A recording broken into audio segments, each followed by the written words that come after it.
brought you by Silver Pumps and Motors. Top quality और consistent performance के लिए सिर्फ सिल्वर पंप्स नाम याद रखना। ఈ ఘోర విమాన ప్రమాదానికి సంబంధించి ఒక్కొక్కటిగా మనకి అప్డేట్స్ అందుతున్నాయి. ప్రస్తుతం మా అసోసియేట్ ఎడిటర్ మహాత్మా మనకి లైవ్ లో జాయిన్ అవుతారు మరింత సమాచారంతో. మహాత్మా, ఇది కేవలం ఒక విమాన ప్రమాదం మాత్రమే కాదు, అంతకు మించి. ఎందుకంటే విమానంలో ఉన్న ప్రయాణికులతో పాటు ఎంతో మంది కామన్ పీపుల్ కూడా, తమకే మాత్రం సంబంధం లేని, ఫ్లైట్ తో సంబంధం లేని వాళ్ళు కూడా ఎంతో మంది ప్రాణాలు కోల్పోయారు. ఎలాంటి సమాచారం వస్తుంది గుజరాత్ నుంచి? ఈ మృతుల సంఖ్య ఇంకా పెరిగే ప్రమాదం కనిపిస్తుంది. ఎందుకంటే ఆ దృశ్యాలు చూస్తుంటే ఏదో యుక్రెయిన్ లో యుద్ధ ప్రాంతంలో ఎలాంటి దృశ్యాలు ఉంటాయో అలాంటి దృశ్యాలు కనిపిస్తున్నాయి. ఏం జరుగుతోంది ప్రస్తుతం అక్కడ?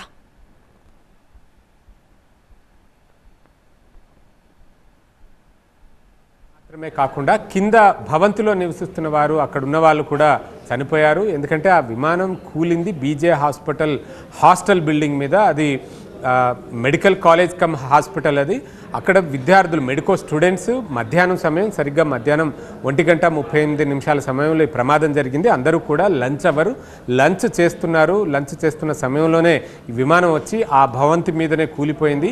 దాంతో ఆ భవంతిలో లంచ్ చేస్తున్న మెడికో స్టూడెంట్స్ అందరూ కూడా ప్రాణాలు కోల్పోయారు. అందులో 20 మంది చనిపోయినట్లుగా గుజరాత్ ప్రభుత్వ వర్గాల నుంచి అందుతున్న సమాచారం. ఇకపోతే విమానంలో మొత్తం ప్రయాణికులు, క్యాబిన్ క్రూ, పైలట్ వీళ్ళందరూ కలిపి 242 మంది ఉన్నారు. 230 మంది ప్రయాణికులు, 10 మంది cabin crew, 1-2 pilot and co pilot. వాళ్ళ పేర్లు, వివరాలను చూస్తే captain Sumit Sabharwal main pilot, అతనికి కో పైలట్గా వ్యవహరిస్తుంది క్లైవ్ కుందర్. ఈ సుమిత్ సభర్వాల్కి 8200 గంటల అంటే ఏవియేషన్ ఎక్స్పీరియన్స్. దీన్ని మనం అవర్స్లో, ఫ్లయింగ్ అవర్స్లో మనం కొలుస్తూ ఉంటాం. కొలమానం అనేది ఫ్లయింగ్ అవర్స్గా చెప్తాం. ఏ కెప్టెన్కైనా సరే, ఏ పైలట్కైనా ఎంత ఎక్స్పీరియన్స్ అన్నది, ఇన్ని గంటల ప్రయాణం చేసిన అనుభవం, అన్ని గంటలు విమానాన్ని నడిపిన అనుభవంగా మనం చెప్తుంటాం. అలా ఇతనికి 8200 గంటల ఫ్లయింగ్ అవర్స్ ఎక్స్పీరియన్స్ అంటే చాలా సుదీర్ఘ అనుభవం కలిగిన పైలటే అతను. కో పైలట్కి 1100 గంటల ఈ ఫ్లయింగ్ అవర్స్ ఎక్స్పీరియన్స్ ఉంది. సో ఇద్దరు కూడా అనుభవజ్ఞులే. విమానాన్ని కంట్రోల్ చేయడానికి శతవిధాలుగా ప్రయత్నించి ఉండవచ్చు. అందుకే వెంటనే మేడే కాల్ ఇచ్చారు. ఆ కాల్ ఇచ్చిన తర్వాత ఏటీసీ నుంచి రెస్పాన్స్ కాల్ కూడా వెళ్ళింది. కానీ అప్పటికే కమ్యూనికేషన్ మొత్తం తెగిపోయింది. అంటే అప్పటికే కూలిపోయింది. టేకాఫ్ అయిన కొద్ది క్షణాల్లోనే ఈ ప్రమాదం చోటు చేసుకుంది. దీనికి కారణం ఏంటి అన్న దాని మీద ఏవియేషన్ నిపుణులు ఒక్కొక్కరు ఒక్కొక్క రకంగా తమ పాస్ట్ ఎక్స్పీరియన్స్ని దృష్టిలో పెట్టుకుని చెప్తూ వస్తున్నారు. సాధారణంగా టేకాఫ్ సమయంలో జరిగే ప్రమాదాలకు బర్డ్ హిట్ అన్నది కారణమవుతుంటుంది. అంటే ఎక్స్టర్నల్ అయితే, అందులో సాంకేతిక లోపం ఏది లేకున్నా, అన్నీ చెక్ చేసి అన్నీ సవ్యంగా ఉన్నా సరే ప్రమాదం జరిగిందంటే అవి బర్డ్ హిట్ అవ్వడం వల్ల కూడా ప్రమాదాలు జరుగుతుంటాయి. మరి ఈ సమయంలో అక్కడ బర్డ్స్ ఉన్నాయా, అవి ఇంజన్లోకి దూరిపోయి ఇంజన్ రెండూ కూడా పని చేయకుండా చేశాయా అన్నది తర్వాత మనకు విచారణలో తెలుస్తుంది. ఇక ఇవన్నీ కూడా విచారణ, అక్కడున్న పరికరాలన్నింటినీ సేకరించి, కాక్పిట్లో ఉన్న బ్లాక్ బాక్స్ని సేకరించి దాని ద్వారా విశ్లేషించడం ద్వారా ఈ ప్రమాదానికి గల కారణాలు ఏంటనేది తెలిసి వచ్చే అవకాశం ఉంది. కానీ మహాత్మా, ఈ ఫ్లైట్ లో ఉన్న ప్రయాణికులకి సంబంధించి అఫీషియల్ గా అసలు వాళ్ళ పరిస్థితి, అంటే సిచ్యువేషన్ చూస్తే అర్థమవుతుంది అక్కడ ఏం జరిగి ఉంటుందని. బట్ వాళ్ళ నుంచి కన్ఫర్మేషన్ లేకుండా మనంతట మనం ఫ్లైట్ లో ప్రయాణికుల గురించి ఎలాంటి కన్ఫర్మేషన్ ఇవ్వకూడదు. కానీ ఏమన్నా సమాచారం అంత ఉందా? ఎప్పటికీ దీనిపై ఒక క్లారిటీ ఇచ్చే అవకాశం కనిపిస్తోంది? అక్కడ దృశ్యాలను చూస్తుంటే దాదాపు కాలి బూడిదైపోయిన స్థితిలోనే మనకు అక్కడ డెడ్ బాడీస్ అన్నీ కూడా కనిపిస్తూ ఉన్నాయి. సో ప్రయాణిస్తున్న వారిలో బ్రతికుండే అవకాశాలు చాలా కష్టం, చాలా తక్కువ మందికే ఉంటాయన్నది ఏవియేషన్ నిపుణులు కూడా చెప్తున్నారు. అందులో ఒక టెయిల్ భాగం మాత్రమే మనకి కనిపిస్తూ ఉంది. మిగతాదంతా కూడా తునాతునకలైపోయింది. ఎందుకంటే ఆ flight Boeing 787 dream liner long journey కోసం ఉద్దేశించింది. అప్పుడే టేకాఫ్ అవుతుంది కాబట్టి దాన్ని ఫుల్ ట్యాంక్ జెట్ ఫ్యూయల్ని నింపేసి ఉంచారు. ఏవియేషన్ ఫ్యూయల్ అనేది హైలీ ఇన్ఫ్లేమబుల్. అది చిన్న స్పార్క్ ఉన్నా సరే ఒక్కసారిగా బాంబు విస్ఫోటనం చెందినట్టుగా పేలిపోతుంది. దృశ్యాల్లో చూసినా సరే ఫ్లైట్ కిందకి నేలను తాకడం, అంటే ఆ భవంతిని తాకుతూనే ఎక్స్ప్లోడ్ అయిపోయింది.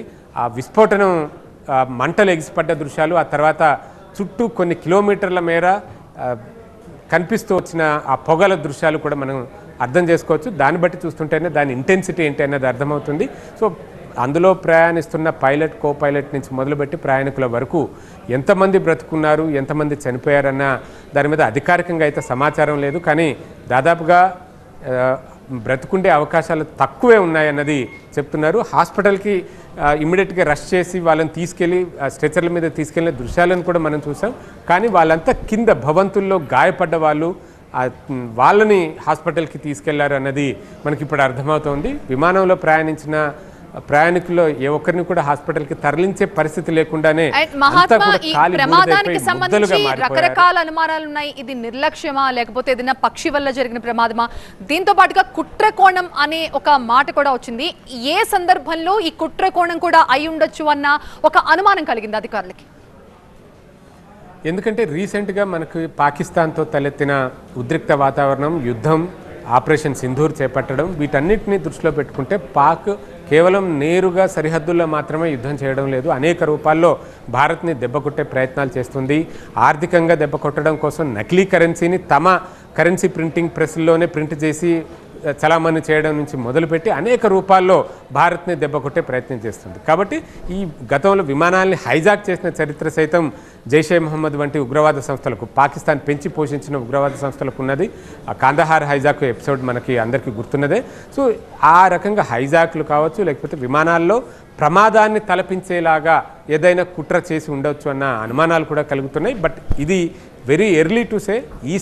ఈ స్టేజ్లోనే మనం ఒక కంక్లూజన్కి రాలేం. అదంతా ఇన్వెస్టిగేషన్ జరిగాక, ఆ టెక్నికల్ ఎవిడెన్సెస్ని కలెక్ట్ చేసుకున్నాక, విశ్లేషిస్తేనే ఒక నిర్ధారణకు రాగలుగుతాం. బోయింగ్ 787 డ్రీమ్ లైనర్ ప్రపంచంలో మొట్టమొదటిసారి ప్రమాదానికి గురైందని కూడా చెప్తున్నారు. కాబట్టి బోయింగ్ సంస్థ నుంచి నిపుణులు వస్తారు, వాళ్ళు వచ్చి ఇక్కడ ఎవిడెన్సెస్ వాటన్నిటిని కలెక్ట్ చేసుకుని వాళ్ళు కూడా విశ్లేషించుకుంటారు. మరొకవైపు బ్రిటిష్ నేషనల్స్ ఉన్నందుకు ఆ దేశ ప్రభుత్వం ఇక్కడ జరిగిన పరిణామాలన్నింటినీ కూడా ఎప్పటికప్పుడు నిశ్చితంగా గమనిస్తుంది. అక్కడి నుంచి ఓ బృందం వచ్చి ఈ ప్రమాదానికి సంబంధించి వివరాలు సేకరించి ఆరా తీసే అవకాశం ఉంటుంది. ఎందుకంటే ఒక ప్రమాదం జరిగినప్పుడు దాంట్లో వెల్లడయ్యే సమాచారం భవిష్యత్తులో ఆ తరహా ప్రమాదాలను జరగకుండా నివారించడానికి ఉపయోగపడుతుంది. కాబట్టి యావత్ ప్రపంచం ఈ ప్రమాదానికి సంబంధించిన విశ్లేషణ మీద దృష్టి సారించిందనే మహాత్మా ఈ ఫ్లైట్ లో ఉన్న ప్రయాణికుల్లో అందరికీ తెలిసిన, మొత్తం దేశం మొత్తం కూడా తెలిసిన ఇప్పుడు ఏకైక పేరు ఏదైనా ఉంటే గుజరాత్ మాజీ సీఎం విజయ్ రూపానీ. ఆయన ఒక్కరే ఉన్నారా? ఆయన ఏ పని మీద వెళ్తున్నారు లండన్కి? ఆయన కుటుంబ సభ్యులు ఎవరైనా ఆయన వెంట ఉన్నారా? ఏమైనా అలాంటి డీటెయిల్స్ ఏమైనా తెలుస్తున్నాయా ఆయన సన్నిహితుల నుంచి కానీ ఆయన వర్గాల నుంచి? ఇప్పటిదాకా అవైలబుల్ ఇన్ఫర్మేషన్ ప్రకారం ఆయన బోర్డింగ్ పాస్ మాత్రం మనం యాక్సెస్ చేయగలిగాం. ఆయనతో పాటుగా సహాయకులు కానీ లేకపోతే కుటుంబ సభ్యులు కానీ ఉన్నారా లేదా అన్న దాని మీద అయితే ఇంకా ఎటువంటి సమాచారం లేదు.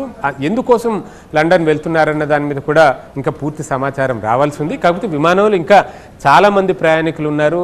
వాటి డేటాను మనం చూస్తుంటేనే తెలుస్తుంది. అందులో బ్రిటిష్ పౌరసత్వం కలిగిన వాళ్ళు కూడా, ఇందులో జీబీఆర్ అని చెప్పి నెంబర్ కనిపిస్తుంది, ఇది బ్రిటిష్ పాస్పోర్ట్ నెంబర్. ఐఎన్డి అన్నది ఇండియన్ పాస్పోర్ట్ నెంబర్. వాళ్ళలో ఇదిగో చూస్తే దీప్తి రాకేష్, దినేష్ కుమార్, కాంతిలాల్, ప్రఫుల్ కుమార్, ఇలాగా వీళ్ళంతా కూడా మనకు కనిపిస్తూ ఉన్నారు.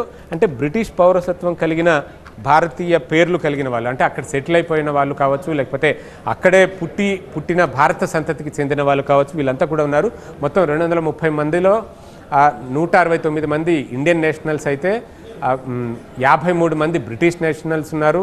అందులో ఒకరు కెనడియన్ ఉన్నారు, అలాగే 7 పోర్చుగల్కి చెందిన వాళ్ళు ఉన్నారు. ఈ 53 మంది బ్రిటిష్ నేషనల్స్లో భారత సంతతి మూలాలు కలిగిన వాళ్ళతో పాటుగా ఒరిజినల్ అక్కడి బ్రిటిష్ వాళ్ళు కూడా ఉన్నారు. సో ఈ నేపథ్యంలోనే అన్ని దేశాలు, దీంట్లో ఇన్వాల్వ్ అయిన అన్ని దేశాలు కూడా తమ ప్రయాణికులున్న ఆ దేశాలన్నీ కూడా ప్రస్తుతం ఈ ఇన్సిడెంట్ మీద దృష్టి సారించాయి. ఏం జరుగుతుందో తెలుసుకునే ప్రయత్నాలు చేస్తున్నాయి. Civil aviation minister Rammohan Naidu హుటాహుటిన ఆయన బయలుదేరి అహ్మదాబాద్ కాసేపట్లో చేరుకుంటారు. చేరుకున్న తర్వాత పరిస్థితిని సమీక్షిస్తారు. డీజీసీఏకి సంబంధించిన ఉన్నతాధికారులు కూడా వేరే పని మీద అహ్మదాబాద్ వెళ్ళి అక్కడ ఉన్న వాళ్ళు ఉన్నారు. వాళ్ళు కూడా ఘటనా స్థలానికి చేరుకున్నారు, పరిస్థితిని సమీక్షిస్తున్నారు. ఈ తరహా ప్రమాదం మనకి రీసెంట్ టైమ్స్లో జరగలేదు. 2010లో మంగళూరు ఎయిర్పోర్ట్లో జరిగిన ప్రమాదమే పౌర విమానయానాలకి సంబంధించిన చివరి ప్రమాదం. ఆ తర్వాత హెలికాప్టర్ క్రాష్లు ఇలాంటివి జరిగినా కూడా ఫ్లైట్ యాక్సిడెంట్ మాత్రం 2010 తర్వాత మళ్ళీ 15 ఏళ్ళ తర్వాత ఇప్పుడు జరిగిందే. కాబట్టి దీనికి సంబంధించి అన్ని కోణాల్లోనూ విచారణ అన్నది జరుగుతుంది. ఆ విచారణ తర్వాతనే అసలు కారణాలు ఏంటన్నది తెలిసొచ్చే అవకాశం ఉంది. ఇప్పుడైతే ఆ ప్రయాణికులు ఇంకా ఎవరు వారి బంధువులకి ఆ బాడీస్ని చనిపోతే కనుక చనిపోయిన వారిని అందజేసే ఏర్పాట్లు గుర్తించలేని పరిస్థితుల్లో కాలిపోతే డిఎన్ఏ శాంప్లింగ్ తీసుకుని ఆ కుటుంబ సభ్యుల డిఎన్ఏతో పోల్చి చూసి అప్పుడు వాళ్ళని అప్పగించడం, ఈ తరహా ప్రక్రియ అంతా ప్రస్తుతం అక్కడ జరుగుతుందని చెప్పవచ్చు. హాస్పిటల్ దగ్గర సీన్ చూసినా, ప్రమాద స్థలం దగ్గర సీన్ చూసినా అంతా భీతావాహంగానే కనిపిస్తూ ఉంది. రెస్క్యూ ఆపరేషన్ అయితే దాదాపు ఒక కంక్లూజన్కి వచ్చింది, చివరి దశకి చేరుకుంది. అక్కడ ఎయిర్పోర్ట్ సమీపంలోనే ఉండడం, ఎందుకంటే ఎయిర్పోర్ట్ నుంచి టేకాఫ్ అయిన కొద్దిసేపటి కొన్ని క్షణాల్లోనే కూలిపోవడం, ఆ కూలడం కూడా ఒక మెడికల్ కాలేజ్ కమ్ హాస్పిటల్ దాని మీదనే కూలడం. దాంతో ఇమ్మీడియట్గా వైద్య సేవలు సైతం ఇమ్మీడియట్గా అక్కడికి రష్ కాగలిగారు. కానీ ఆ జరిగిన విస్ఫోటనం చూస్తుంటే పూర్తి ట్యాంక్స్ అన్నీ కూడా, ఫ్యూయల్ ట్యాంక్స్ అన్నీ కూడా ఒక్కసారిగా ఎక్స్ప్లోడ్ అయిపోవడం కారణంగా విమానంలో ప్రయాణిస్తున్న వారు బ్రతికుండే అవకాశాలు ఉన్నాయా అంటే అనుమానం మహాత్మా, వ్యక్తం ఈ చేసే ఫ్లైట్ లో ప్యాసింజర్స్ కి సంబంధించిన కుటుంబ సభ్యులు కావచ్చు, స్నేహితులు కావచ్చు, ఇప్పుడు వాళ్ళంతా తీవ్ర ఆందోళనలో ఉంటారు. దాదాపుగా అందరికీ ఒక విషయం అయితే అర్థమై ఉంటుంది, ఈ ప్రమాదంలో అసలు ఎవరు బతికి బయటపడే అవకాశం లేదు అనేది. బట్ ఇది కన్వే చేయడం చాలా ఇంపార్టెంట్ వాళ్ళకి. సో ఏంటి, వాళ్ళకి ఎలాంటి హెల్ప్ లైన్ నెంబర్లు ఏర్పాటు చేశారా, వాళ్ళకి ఇన్ఫర్మేషన్ ఎలా ఇస్తున్నారు, వాళ్ళు ఎవరిని కాంటాక్ట్ చేయాలి, ఏమైనా డీటెయిల్స్ ఉన్నాయా? ఇక్కడ ఫ్లైట్ ఆపరేట్ చేస్తున్న ఎయిర్ ఇండియా సంస్థ, ఎయిర్ ఇండియా కూడా ఒక హెల్ప్ లైన్ ఏర్పాటు చేసింది. అలాగే గుజరాత్ పోలీస్ యంత్రాంగం ఒక హెల్ప్ లైన్ ఏర్పాటు చేశారు, హాస్పిటల్ దగ్గర ఒకటి ఏర్పాటు చేశారు. దాంతోపాటుగా బ్రిటిష్ హై కమిషన్ సైతం ఒక హెల్ప్ లైన్ ఏర్పాటు చేసి సమాచారాన్ని అందించడం కోసం, ఎందుకంటే బ్రిటిష్ పౌరులు కూడా ఉన్నారు కాబట్టి బ్రిటిష్ హై కమిషన్ సైతం ఒక హెల్ప్ లైన్ ఏర్పాటు చేసింది. హెల్ప్ లైన్స్ ఉన్నాయి, కానీ సమాచారం వాళ్ళకి వచ్చే ఫోన్లకి సమాచారం ఇవ్వడానికి తగినంత ఇంకా పూర్తి స్థాయి సమాచారం ఎస్టాబ్లిష్ కావాల్సి ఉంది. ప్రయాణికుల జాబితా ఉంది, ఆ జాబితాకి తగ్గట్టుగా అక్కడ ఘటనా స్థలంలో కాలి బూడిదైపోయిన వారిని హాస్పిటల్ మార్చరీస్కి తీసుకెళ్లడం, డిఎన్ఏ తీసుకుని వాళ్ళని ఐడెంటిఫై చేసే ప్రక్రియ, దీనికి టైం పడుతుంది. ఆ తర్వాతనే వాళ్ళని కుటుంబ సభ్యులకు అప్పగించడానికి ఆస్కారం ఉంటుంది. కాబట్టి ఆ సమాచారాన్ని అయితే ఎప్పటికప్పుడు అందజేస్తున్నారు. ఫ్లైట్లో ఎవరైనా బ్రతుకున్నారా లేదా ఏంటి అన్నదైతే ఇప్పటిదాకా ఎవరు చెప్పలేకపోతున్నారు. రైట్ మహాత్మా. సో